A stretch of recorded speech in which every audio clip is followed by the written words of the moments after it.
The movie begins in a city in Colombia, where a man named Mike Milch is on his way to his office for work, but he gets stuck in an unusual traffic jam. Meanwhile, at the company where Mike works, Belco Industries, several armed soldiers are seen checking every employee entering the company. This confuses the employees as such checks are usually not done. Belco is a non-profit company that facilitates companies in South America to employ people from various countries. The employees go about their usual work, unaware that they are being monitored behind the scenes. Meanwhile, a new employee named Danny is trying to socialize with other employees like Roberto and Leota. Her boss often gives her extra work, so Roberto and Leota cheer her up. On the other hand, an employee named Leandra feels uncomfortable because another employee named Wendell keeps watching her constantly. Soon after, Mike arrives and presents a handmade decoration that improves Leandra's mood. It seems that Mike and Leandra are planning to marry after separating from her husband. Mike returns to his room, and when he is about to start working, he sees one of the soldiers heading towards an old warehouse next to the office. Mike asks the security guard why the soldiers are around the company. The guard says that the headquarters ordered the soldiers to come due to some security issues. Even the soldiers had some employees go home during the office gate check. Soon after, a voice from the loudspeaker catches the employee's attention, even though no one is in the broadcasting room. The mysterious voice announces that there are 80 people in the office building, and within half an hour, the employees must eliminate at least 2 people among them. If they ignore the command, there will be severe punishment. Initially, they think it's just a joke, but when one of them tries to escape, suddenly steel plates close all doors and windows in the office building. The entire building is tightly sealed with steel plates, leaving no way out. When Mike asks 2 technicians named Bud and Lonnie if they can break through the steel plates, they agree, but it will take a long time. On the other hand, a CEO named Barry tries to calm the employees by saying that he is trying to find out the cause of this incident and asks the employees to stay calm. Moreover, Barry explains that these steel plates are part of the building's security system, prepared by the government to secure the office building, and this situation might just be exploited by someone for fun. Meanwhile, Bud and Lonnie are trying to break through the steel plates with a welding equipment. But it turns out that these are not ordinary steel plates, as they do not melt or even get slightly hot. Elsewhere on top of the building, some employees are seen calling out to the soldiers in the security post, who are not helping. The soldiers just sit there drinking their coffee. A cafeteria worker named Marty explains that this is just a psychological test to see their reactions to the situation. He asks them to remain calm. However, as employees start being singled out one by one, everyone becomes panicked, thinking they are being targeted by a sniper. After the situation began to stabilize, Barry checked the condition of one of the victims and realized that the cause was not a sniper, but an explosion inside the head. Mike remembered that when they first started working at Belco, they were fitted with tracking devices at the back of their heads. Mike then took action to forcibly remove the device, believing it to be a small explosive intentionally installed by Belco. However, just as Mike was about to succeed, a warning sound from the loudspeaker demanded that Mike stop his action, or the small explosive installed would be reactivated. In the midst of this dispute, Barry suggested choosing who would be eliminated to save more lives. But this was opposed because no one has the right to eliminate innocent people. Leandra then proposed another idea, to hang a banner on top of the building asking for help, hoping that people nearby would read it and call the police. The majority agreed with Leandra's idea and decided to implement it, while Barry and some employees felt it was a waste of time and proceeded with Barry's plan. Meanwhile, as Mike and Leandra were preparing the banner, they realized that the welding equipment previously carried by Bud and Lonnie had disappeared. They found Barry's group attempting to break into the warehouse door. It turned out that Barry indeed intended to eliminate 30 people to meet the demands of the mysterious voice. But Mike disagreed with Barry.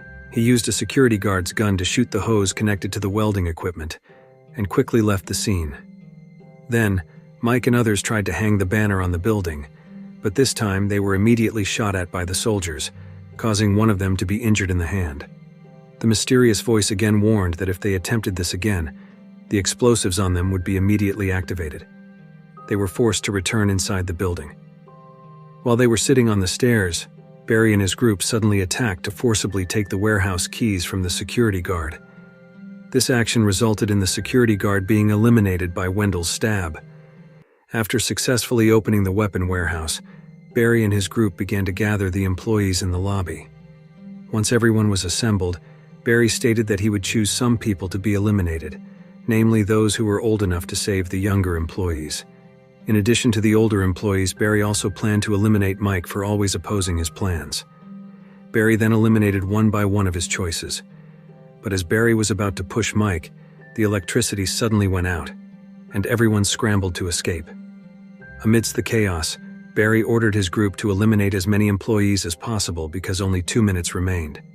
Unfortunately, their actions were in vain, as only 29 employees were eliminated in total.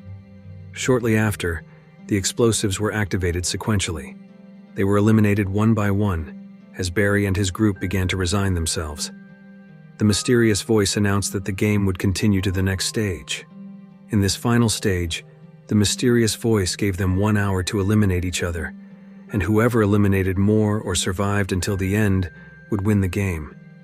Immediately, without further ado, they began to eliminate each other, disregarding that they were once colleagues or friends. Meanwhile, as Danny and Roberto were hiding on top of the elevator, Barry noticed and pushed towards them, causing Roberto to accidentally get trapped by the elevator and eliminated. This incident also trapped Barry inside the elevator, stuck by Roberto's body. Meanwhile, Danny managed to escape by climbing the poles around the elevator. Elsewhere, as Leandra was in the lobby, she saw Marty and his friend doing something secretly. She asked them what they were doing there. Marty explained that they planned to blow up the steel plates using explosives from the heads of the employees previously eliminated by Barry and his group. Realizing the plan might work, Leandra tried using the loudspeaker to ask Mike to come to the ground floor, even though she knew everyone could hear her. But she didn't want to leave Mike behind. As they headed to the ground floor, they encountered Wendell, and a fight ensued. They eventually made it to the ground floor. But when they met with Mike and she explained about the explosives gathered by Marty and his friend, suddenly an employee attacked them. As they tried to escape, they were intercepted by Barry, who had managed to get out of the elevator. At that time, Danny had already made it to the elevator to save herself, but unfortunately she was immediately shot by Barry without hesitation. Meanwhile, as Leandra and Mike were hiding, Mike realized that Leandra had been hit by Barry's earlier shot. This caused Leandra to not last much longer, and she too was eliminated. Mike finally dueled with Barry, the remaining opponent.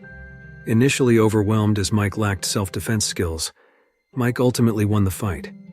Mike, as the only surviving employee, was then taken by soldiers to an old warehouse next to the Belco building. There he met a man who turned out to be the mysterious voice all along. The man was part of an international organization of scientists studying human behavior. The Belco employees were essentially experimental subjects for this research.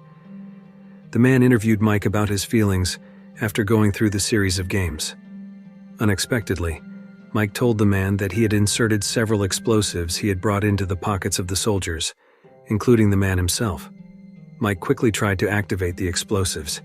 He then took a weapon from a soldier and eliminated them without hesitation, including the man. Mike managed to escape from the building. This is where we learn that Mike is not the only survivor. The game is taking place in various locations, and this was just the first stage. There will be another game involving all those who have survived. The movie ends. If you like this video, don't forget to subscribe. Because by subscribing you have supported me to make better videos. See you in the next video.